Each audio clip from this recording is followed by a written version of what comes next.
मोहतरम नाज़रीन, अस्सलाम वालेकुम। मैं इस वक्त गवर्नमेंट हॉस्पिटल में दवाखाना सुपरिटेंडेंट मोहतरमा डॉक्टर प्रीतिमा राज के साथ बैठा हुआ हूँ। जैसा कि आप जानते हैं कि हमारा जो निज़ामाबाद का सरकारी हॉस्पिटल है, इस ज़िले निज़ामाबाद ही नहीं बल्कि अतराफ़ के अजला के लिए भी बहुत माना रखता है। बेशुमार मरीज़ यहाँ रुजू होते हैं इलाज के लिए और उनको यहाँ पर आफाका भी मिलता है। लेकिन जहाँ कहते हैं कि जिसमें बहुत बड़ा मैनेजमेंट होता है और मसाइल भी दरपेश होते हैं, बहुत सी तकलीफ़ों का आवाम को सामना करना पड़ता है। ऐसी कई शिकायतें हमारे सामने आती रहती है। तो इसी ज़िले में सियासी कायदीन हो या जो सो प्रेस जर्नलिस्ट हो, ये लोग इन लोगों से रब्त में रहते हैं और अवामी मसाइल पर गुफ्तगू करते हैं। जैसे कि हाल ही में 2 दिन पहले एक वाक़या हुआ था। एक बहुत ही नाजुक सूरत हाल में एक खातून और उसका बेटा लाया गया था। इस सिलसिले में यहाँ के डॉक्टरों ने उसको लाइलाज करार दिया और कहा कि ये खातून ज़िंदा नहीं रह पाएगी, लिहाजा जो उसको दवाखाने में रखने की ज़रूरत नहीं। इस मौके पर उसके गरीब अफराद ख़ानदान परेशान हो गए थे और हमसे रब्त पैदा किया था। तब हमने सुप्रिटेंडेंट मैडम डॉक्टर प्रीतिमा राज से रब्त पैदा किया और उनसे तकाजा किया कि इंसानी हमदर्दी के नाते उसका वहाँ से बेहतर इलाज करने की कोशिश की जाए। मौत बरहक है, लेकिन जिस लम्हा आखिर तक कोशिश करना हमारा फ़र्ज़ है। जब हमने मैडम से बात की तो उन्होंने यही बात हमसे पहले कही थी कि हमारा काम जो सो इंसान की ज़िंदगी को बचाने की कोशिश करना है और हम उसमें किसी किस्म की कोताही नहीं कर सकते। उन्होंने डॉक्टरों को सख्ती से हिदायत दी कि लम्हा आखिर तक कोशिश कीजिए, वो मरती है तो देखा जाएगा, हमारा काम कोशिश करना है बचाने की। इस तरह उन्होंने वहाँ पर इलाज को यकीनी बनाया, हमारी बात की अहमियत रखी और जो सो वह खातून यहाँ पर ज़ेर इलाज रहते हुए फौत होगी। तो यहाँ पर कहते हैं कि डॉक्टर जिसको हमारे दौर क़दीम से ही मसीहा कहा गया, इंसानियत का जो हमदर्द कहा गया और उसको जो है सो बहुत ही काबिल एहतराम, काबिल तक़द्दुस माना गया, तो ये डॉक्टरी का पेशा बहुत ही अहमियत रखता है। होता है कि कुछ लोग हो सकता है कि जो सो इस मौके की अहमियत को, उसकी जो सो तक़द्दुस को पामाल करते होंगे, लेकिन बहुत से डॉक्टर अभी भी मौजूद है जो हमारे मोहतरमा डॉक्टर प्रीतिमा राज के जैसे डॉक्टर्स भी मौजूद हैं जो इंसानियत के दर्द को समझते हैं, इंसानियत की खिदमत को अपना फ़र्ज़ समझते हैं। तो हम यहाँ पर उनसे गुफ्तगू के लिए पहुँचे हैं। बहुत से ऐसे सवाल हैं जो दवाखाना सुपरिटेंडेंट के हैसियत से हम उनसे करने वाले हैं, लिहाजा हम चाहते हैं कि आप इस इंटरव्यू को लम्हा आखिर तक गौर से देखें, गौर से सुने मैडम क्या कहती है। तो मैडम, हम आपका आवाम टीवी की जानिब से खैर मकदम करते हैं और सबसे पहले मैं ये सवाल करूँगा कि यहाँ पर बहुत से मसाइल हैं और रोज़ाना कई मसाइल आपके सामने आते ही रहते हैं। इन मसाइल की एक लिए आप क्या अलामत अख्तियार करती हैं, किस तरह जो इन मसाइल को हल करने की कोशिश करती है। मैं सबसे पहले ये कहूँगा कि यहाँ पर अमले की बदअखलाक़ी पहली चीज़, और दूसरी चीज़ जो इलाज बर वक्त और मुनासिब नहीं मिलता, ये 2 शिकायतें बहुत ज़्यादा रहती है। तो इस ताल्लुक़ से आप क्या कहेंगी? या आप जो पूछे हैं उसमें तो सच भी है और थोड़ा ये भी रहती है। कई को बोले तो हम जो ये सीट में बैठे तो दोनों तरफ से सुनते हैं। एक साइड पेशेंट की कंप्लेंट क्या है और डॉक्टर्स का प्रॉब्लम क्या है, ये दोनों को बैलेंस करना पड़ता है। और बैलेंस में कभी कभी एक साइड का प्रॉब्लम करेक्ट ही रहती है। आप जब बोल रहे पेशेंट्स डेफिनेटली उन लोग बोलते हैं कि सही नहीं देख रहे या सही फरमाइश नहीं कर रहे, वैसा बोलते हैं।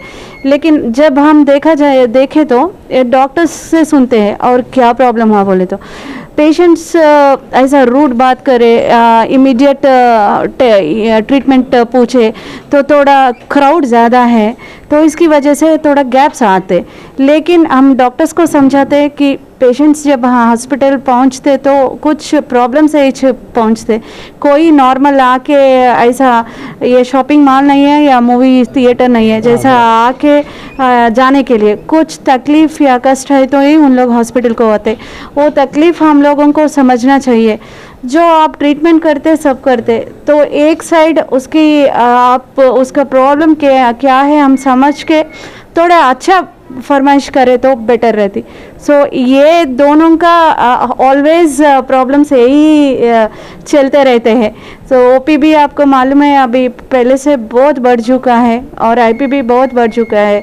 सब लोग स्ट्रेन हो रहे, लेकिन वही हमारे स्टाफ को मैं समझाती, हम लोग बहुत स्ट्रेन हो रहे तो हमारा स्ट्रेन पेशेंट्स के ऊपर नहीं निकालना। मोहतरम नाज़रीन, यहाँ पर मैडम जो सहल अंदाज में बात बताने की कोशिश कर रही हैं वो ये कि यहाँ पर क्राउड ज़्यादा आ रहा है और बर वक्त किसी पेशेंट की तरफ तवज्जो नहीं दी जा सकती और वो मुश्किल है। इसलिए जो थोड़े से जो क्या है एक निर्णय के गलत फहमियाँ जो पैदा हो रही है। डॉक्टर ऐसा नहीं कि इलाज नहीं कर रहे, बल्कि डॉक्टर बर वक्त तवज्जो देने में नाकाम है। कोशिश तो करता है लेकिन नाकाम हो जाता है क्योंकि बहुत ज़्यादा जो पब्लिक रहती है। तो ये छोटी छोटी शिकायतें आती रहती है। मैडम, ये तो खैर बात तो हमको भी समझ में आई कि वाकई जो हजूम जो दवाखाने में आ रहा है या उसकी तरफ से जो थोड़ा बहुत कमी। तो यहाँ पर जितना जो पेशेंट्स आ रहे हैं मैडम, कितने पेशेंट आ रहे हैं आपके पास? इन पेशेंट में कितने, आउट पेशेंट में कितने? और यहाँ जो आपका जो अमला है, स्टाफ जो है आपका, और काफ़ी है उसके लिए, नहीं उसमें स्टाफ की और ज़रूरत है? या हमारा अभी ओपी तो हम देखें तो लास्ट 1 ईयर से जब कोविड चल रहा है तो हमारा हॉस्पिटल कोविड हॉस्पिटल बन चुकी है।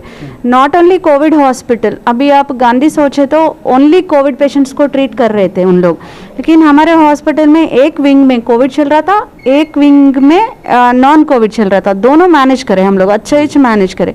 वो कॉन्फिडेंस पेशेंट्स को चले गई, पब्लिक में बहुत चले गई कि गवर्नमेंट हॉस्पिटल अच्छा कर रहे। बाहर प्राइवेट में जाके इतना अमाउंट खर्चा करने के बदले में हॉस्पिटल को आ गए तो थोड़ा तो ट्रीटमेंट मिलती और अच्छे भी लोग हो रहे। वो कॉन्फिडेंस बढ़ने की वजह से हमारा अभी आउट पेशेंट्स, जो इसके पहले हमारा आउट पेशेंट्स 600-700 रहते थे, अभी 1500 से 1800 बन गया, डबल हो गया। और आईपीबी आप देख सकते हैं, हमारा बेड स्ट्रेंथ 500 थे, उससे 750 बेड स्ट्रेंथ को इंक्रीज करी गवर्नमेंट। लेकिन आज का बेड स्ट्रेंथ आप देखें तो 1278 है, ऑलमोस्ट नज़दीक 1300 का बेड पेशेंट्स है, आईपी पेशेंट्स। ये कोई ऑलमोस्ट उस्मानिया से या गांधी से कंपैरिजन है। सो आप ये कॉन्फिडेंस रहने से पेशेंट्स आ रहे, पेशेंट्स जब आ रहे तो वो फिर हमारा ऊपर और ड्यूटी ज़्यादा हो रही कि उतने ही हम रिस्पांस देना पड़ता है और उतना ही हम उसको अच्छा ट्रीटमेंट करना और पेशेंट्स आना बोल के हम लोग सोचते, तो डे टू डे बढ़ जा रहे। आप स्टाफ के बारे में पूछे, स्टाफ के बारे में भी हम लोग जो रिक्रूटमेंट रहती है, डॉक्टर्स रहते हैं, सो गवर्नमेंट ऐसा करती है कि जो ज़रूरत पड़ती वो अपने आप से लोकल रिक्रूटमेंट से कर सकते। सो इसके लिए डॉक्टर्स की थोड़ा भी अभी कमी तो नहीं है। जो हर डिपार्टमेंट्स आप डायरेक्ट देख सकते हैं सीसी कैम्प्स में, हर डिपार्टमेंट्स फुल है और डॉक्टर्स भी अच्छे हैं, काम तो कर रहे। लेकिन जो नीचे का रहते हैं, जो स्टाफ रहते हैं, जो सैनिटेशन वर्कर्स पूछो या सिक्योरिटी, उन लोगों की थोड़ा कमी रहती है। तो वो बेड स्ट्रेंथ के हिसाब से वो फिक्स करती है गवर्नमेंट। लेकिन इतना ज़्यादा कोई गवर्नमेंट हॉस्पिटल में इतना ज़्यादा होता बोल के कोई भी एक्सपेक्ट नहीं करते।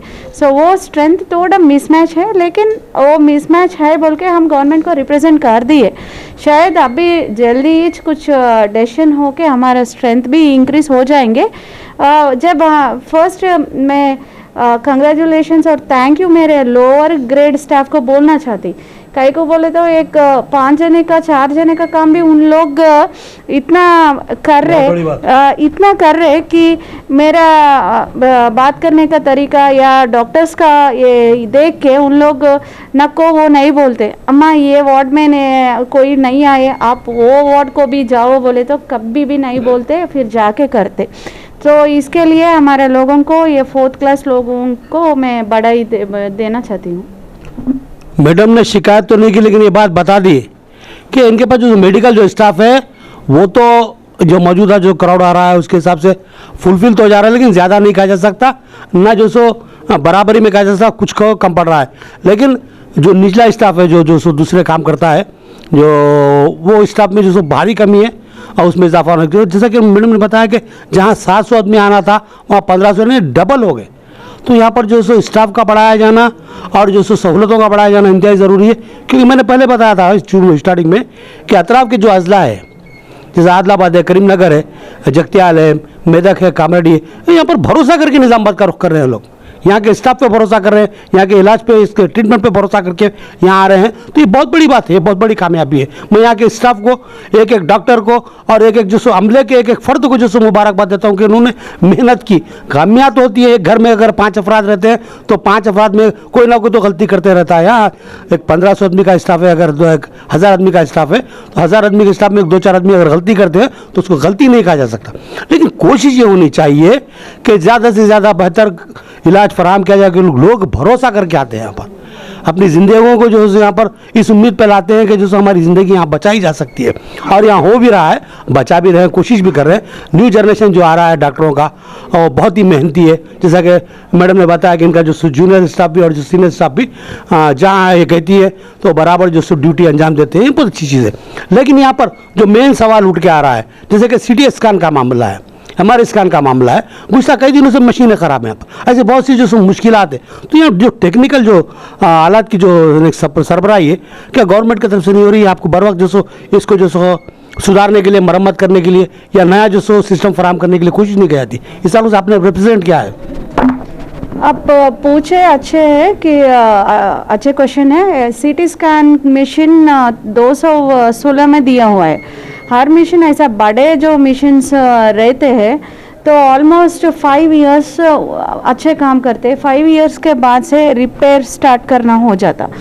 फिर अब क्या हो गया, वो कोविड में आपको मालूम है इतना पेशेंट्स को सीटी स्कैन चेस्ट का सीटी स्कैन लंग्स का देखना चाहिए, वो इतना ओवरलोड हो गया कि एक मशीन ऑलमोस्ट एडमिशन्स हमारा 10,000 तक चले गए। तो 10,000 पेशेंट्स का स्कैन, ओपी का स्कैन्स, वो मशीन का भी अभी घोड़े की भी हम बहुत बार दौड़ा नहीं जा सकता। सो मशीन बहुत ज़्यादा ओवरलोड हो गई, मशीन ख़राब हो गई। मशीन ख़राब होने के बाद हम गवर्नमेंट को रिप्रेजेंट करे और लेटर्स भी लिखे, वो मिनिस्टर सर को भी बोले, सबको बोल दिए, एंड वो उन लोग पॉजिटिव रेस्पॉन्स दे दिए कि ये मशीन रिपेयर कर सकते हैं। वो मशीन रिपेयर कर सकते हैं तो 1 महीने में हो जाता था।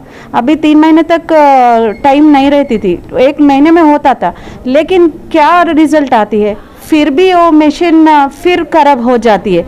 इसके बदले में हम हॉस्पिटल से और ऊपर के एडमिनिस्ट्रेशन से थोड़ा अच्छे वाला नया मशीन दिए तो हम हॉस्पिटल को फ़ायदा होता बोल के पूछ लिए।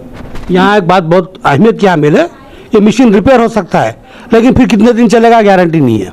तो मैडम कह रही है कि अगर इसको नया मशीन ही फराहम कर दिया जाता तो बेहतर था, क्योंकि मैंने जैसा बताया कि 1500 आदमी अगर daily in out patient cases से यहाँ पर आते हैं, और जो सो बहुत सी जो सो लोग जिनको MRI की ज़रूरत पड़ती है या CT स्कैन की ज़रूरत पड़ती है, तो ये मशीन साथ देता है। तो उन्होंने कहा कि एक हद होती है किसी मशीन की चलने की, 4 साल 5 साल 6 साल वो मशीन चल गया, अपने हद से ज़्यादा काम कर लिया हो।